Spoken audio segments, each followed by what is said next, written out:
going to go down to southern Utah because we've got storms and we've got a live view. This is from the airport where we do have a flood advisory in effect until 8:15. I'm going to walk away from the anchors because they can't hold it together right now. That's okay. We know that there are strong storms in the southern portion of the state, and as you take a look at this video from Sand Hollow, you're able to see whipping winds, heavy rain, and that's exactly why we have that flood advisory in place. Strong storms tracking north. They caused problems and prompted warnings in Arizona, moved into southern Utah. We also have potential for strong storms along the Wasatch Front. As we look at the storm tracker radar, you're able to see how the southwestern corner of the state is very active right now. As we take that view, lots of lightning towards La Verkin, throughout Washington County and over Zion National Park. What you're seeing blinking there is that flood advisory that holds until 8:15, and those storms are going to continue to move over Highway 89 from Manti through Mount Pleasant. We also have wet weather with some lightning, but we're keeping an eye on the Tooele and Rush Valley because the storms in the West Desert have moved into that area.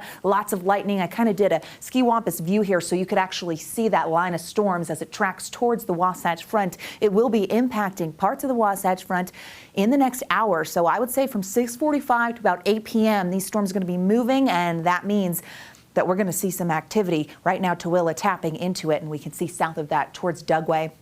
Strong storm potential here. We've got some gusty winds and some heavy rain. Live view from Erta, which, okay, is holding dry right now, but we know Tooele County will see those changes here in the next few minutes because of those strong storms in place. 80s out there along the Wasatch Front, 88 in Salt Lake, 80s on the eastern side of the state, 73 in St. George. With that wet weather, temperatures took a serious dip. We'll be dropping as well for the Wasatch Front with storms in the forecast through 8 p.m., then drier conditions as those temperatures make it into the 70s.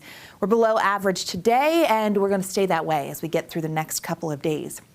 The Futurecast gives you an idea of where the storms are headed, so we're going to time them out.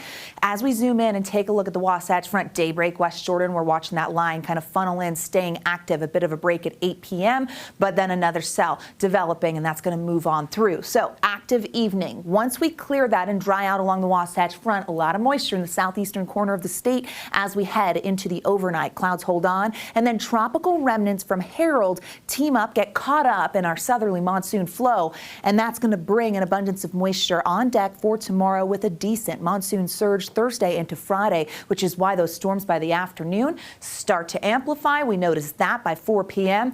East of I-15, strong storms, but also over in the West Desert. Wasatch Front sees the potential for scattered storms for Thursday, and that holds on into Friday. Overnight Thursday into Friday, we do have the possibility of nocturnal storms. You see that strong stuff in Moab by the time we hit tomorrow evening. So this is how the remnants shape up. Harold comes in and its remnant low impacts the southwest in the morning. That moves towards Utah in the afternoon, and by the evening, a large portion of the Beehive State seeing those storms, so eyes to the skies. Our excessive rainfall threat, it's elevated in green and yellow. This is basically telling us that we have a low-end risk for that heavy rainfall to cause some flash flooding, but with an elevated risk, we've got to be really careful.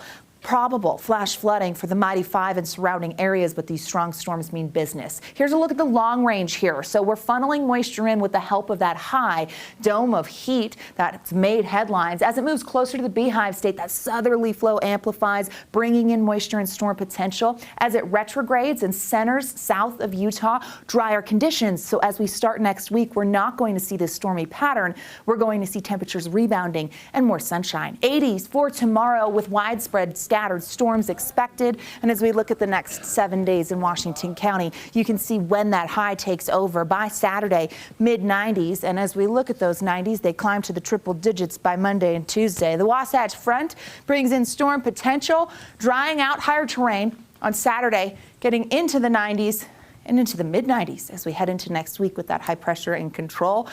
I'm going to send it over to Glenn and Emily, and I hope you're getting your T-Rex costumes ready for Halloween. Over to you.